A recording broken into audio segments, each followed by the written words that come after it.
नमस्कार दोस्तों। प्रस्तुत है अमीन कामिन की लिखी हुई कश्मीरी कहानी गरीब की जोरू, जिसका हिंदी अनुवाद किया है डॉक्टर ओकार कौल। जेव ही मुफ्ती साहब ने देखा कि वह किसान उनके ही आंगन में घुस रहा है, वह जल्दी से खिड़की छोड़कर भीतर कालीन पर बैठ गए। पगड़ी की नोक को सीधा किया और दायां हाथ दाढ़ी पर फेरा। उनके होठों पर मुस्कुराहट सी खिल उठी, जिसका अर्थ केवल वही जानते थे। असल में उस समय मुफ्ती साहब खिड़की की दरार से रहमान कुली के लकड़ी के मकान की ओर देख रहे थे।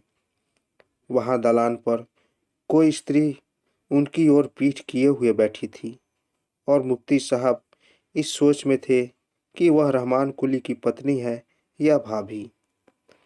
मुफ्ती साहब तकिए के सहारे बैठ गए। किसान भीतर आया और बड़े आदर के साथ उनको सलाम किया। मुफ्ती साहब ने उसे ऊपर से नीचे तक देखा और अपने मुफ्ती के ओहदे को दृष्टि में रखते हुए बड़ी गंभीर मुद्रा में उसके सलाम का जवाब दिया। किसान के सिर पर मैली टोपी थी, किनारे के धागे लटक रहे थे। एक लोई लपेटी हुई थी जिसमें 2-4 स्थानों पर चूहे ने छेद कर दिए थे। आयु के लिहाज से वह एक युवक लगता था, मगर उसका चेहरा पीला पड़ा हुआ था। अपनी हैसियत को ध्यान में रखते हुए वह दरवाजे के पास ही दरी पर बैठा। उसने पहले मुफ्ती साहब को देखा, बाद में उनके सामने रखे हुए नक्काशी किए अखरोट की लकड़ी के बने डेस्क को देखा। डेस्क पर एक कमलदान के साथ कुछ कागज रखे थे। पास ही चमड़े की जिल्द से मढ़ी हुई एक मोटी सी पुस्तक भी रखी थी। इस सारे दृश्य को मैं मानो स्वयं देख रहा था, मगर मैं स्वयं वहां कहाँ था। अनुमान लगा ले जैसे मैं उसी कमरे में एक शेल्फ पर हाथ पैर समेटे बैठा था। किसान सोच रहा था कि मुफ्ती साहब स्वयं ही पूछ लेंगे कि क्यों आए हो और क्या चाहिए, मगर मुफ्ती साहब तो माथे पर गहरी रेखाओं के बल डाले और आंखें मूंदे तकिए पर आराम से गंभीर मुद्रा में बैठे थे। उन्हें जगाने का उसे प्रयत्न करना पड़ा।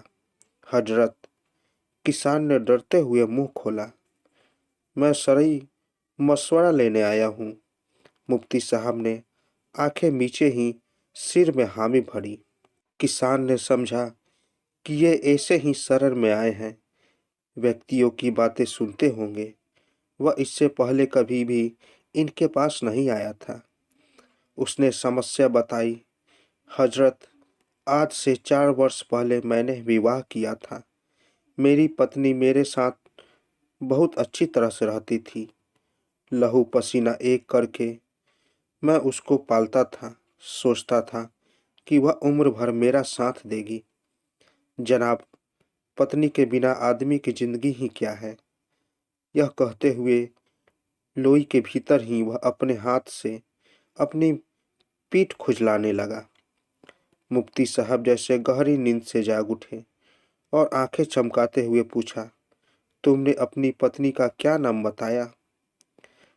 नाम मैंने नहीं बताया, वैसे उसका नाम खातिज है। खातिज? मुफ्ती जैसे इस नाम के हिज्जे निकालने लगे। क्या उससे कोई बच्चा जना है? बच्चे के बारे में सुनते ही उस किसान के चेहरे का पीलापन और बढ़ गया। उसकी टूढ़ी लटक सी गई। एक ठंडी सांस खींचकर कहा, हजरत, अगर मेरे पास कोई बच्चा हुआ होता तो मैं राजा के समान होता। किस आशय से मेरे पास आए हो? मुफ्ती साहब ने बात को संक्षिप्त करने का प्रयत्न करते हुए पूछा। ऐसा लगता था कि या तो वह किसान की लंबी कहानी सुनने के लिए तैयार नहीं थे, या वह किसानों के झगड़ों और समस्याओं को इतना अधिक समझते थे कि एकाध वाक्य सुनते ही सारी कहानी समझ में आ जाते हो। हजरत, मैं क्या अर्ज करूं? किसान कहानी को संक्षिप्त करने लगा। जनाब, कहने का मतलब है कि 21 दिन पहले मेरी पत्नी को रेखसिक खान नाम का बदमाश फुसलाकर ले गया। क्यों फुसलाकर ले गया? उसने कुछ नहीं पूछा। मुफ्ती साहब ने तकिए के सहारे आराम से बैठते हुए पूछा। जी हाँ, पूछा, मगर वह किसी मुफ्ती साहब की रिवायत बता रहा है जिसके मुताबिक अपनी पत्नी से मेरा निकाह टूट गया है। मुफ्ती साहब ने जेब ही अपने अतिरिक्त किसी और मुफ्ती की बात सुनी तो उनका खून खौल उठा। उन्होंने तकियों का सहारा छोड़ दिया। उनकी आंखें गुस्से से चमक उठी और चेहरा लाल मिर्च जैसा हो गया।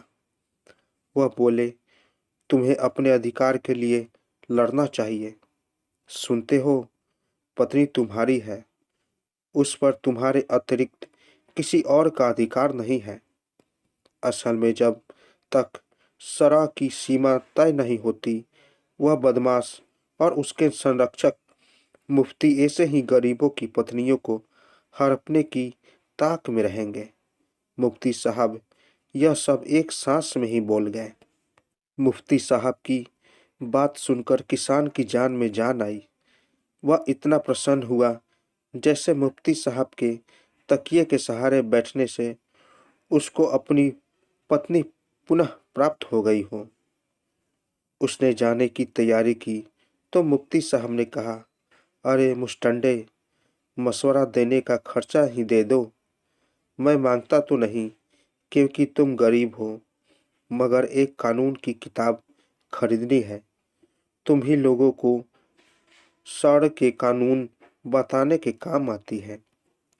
किसान ने लोई के अंदर ही अपनी कमीज की जेब में हाथ डाला और 5 रुपए का नोट मुफ्ती साहब के सामने रखते हुए बोला, गरीब की ओर से केवल इतना ही स्वीकार करे। कहकर वह चल दिया। अब्दुल करे, अब्दुल जनाब, क्यों बुलाया? नौकर दौड़ते दौड़ते उनके पास पहुंचा।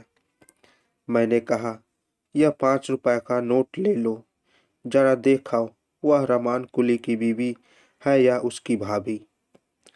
मुझे लगा जैसे आला गिर रहा है तो मैं डरकर उठ बैठा। मेरे कान बज उठे थे।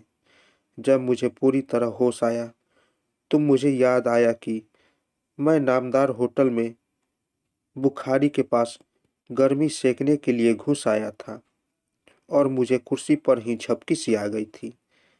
मैंने आंखें खोली तो वहां पर 2 व्यक्तियों को देखा। एक कोई मजदूर जैसा था जो चीथरे में लपटे हुए था। दूसरा एक हट्टा कट्टा जवान सोफे पर आराम से बैठा था। उस जवान का चेहरा आग की तरह लाल था और मजदूर को संबोधित करके कह रहा था, तुम लोगों को अपने अधिकार के लिए लड़ना चाहिए। सुनते हो, कारखाना तुम्हारा है, उस पर तुम्हारे अतिरिक्त किसी और का अधिकार नहीं है। असल में जब तुम समाजवादी व्यवस्था स्थापित नहीं होगी, ये पूंजीपति और उनके नेता इसी भांति मजदूरों का खून चूसते रहेंगे। मजदूर उनकी बातों से प्रसन्न हुआ और ज्यों ही वह जाने लगा, हट्टा कट्टा जवान बोल उठा, तुम्हारे पास 2-1 रुपए होंगे ना? सोचा कुछ खा लूं। सुबह मैं बिना खाए पिए घर से निकला हूँ। तुम लोगों की समस्याएं सुनी और इन्हीं में डूबा रहा। खाने पीने का होश न रहा। मजदूर ने जेब में हाथ डाला और 2 रुपए का नोट उसकी ओर बढ़ाया। उसके जाने के बाद उसने अपने बालों पर हाथ फेरा और होटल के एक बैरे को आवाज दी, ए बैरा, आधा पैग सोलन विस्की। और मैं सोचने लगा कि गरीब की जोरू का क्या होगा। तो दोस्तों, कैसी लगी कहानी? अगर आप लोगों को कहानी अच्छी लगी हो तो मेरे चैनल को ज़रूर सब्सक्राइब करें और साथ साथ बेल आइकन को भी ज़रूर दबाएं ताकि मेरी कहानी सबसे पहले आप तक पहुंचे। तो दोस्तों, मिलते हैं एक नई कहानी के साथ एक नए वीडियो में। तब तक के लिए नमस्कार।